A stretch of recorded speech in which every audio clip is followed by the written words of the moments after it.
My name is Angela Bryant. I'm a citizen of Rocky Mount, a former elected official, and now Commissioner of the Parole Commission. I am excited to be here tonight and congratulate OIC on their 50th anniversary and the historic contributions OIC Rocky Mount has made to our community and OIC America has made around the country.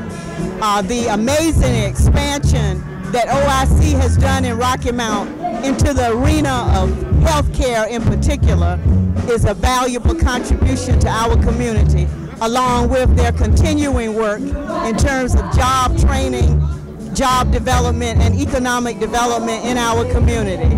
A major employer for people in our community and a major human developer for people in our community.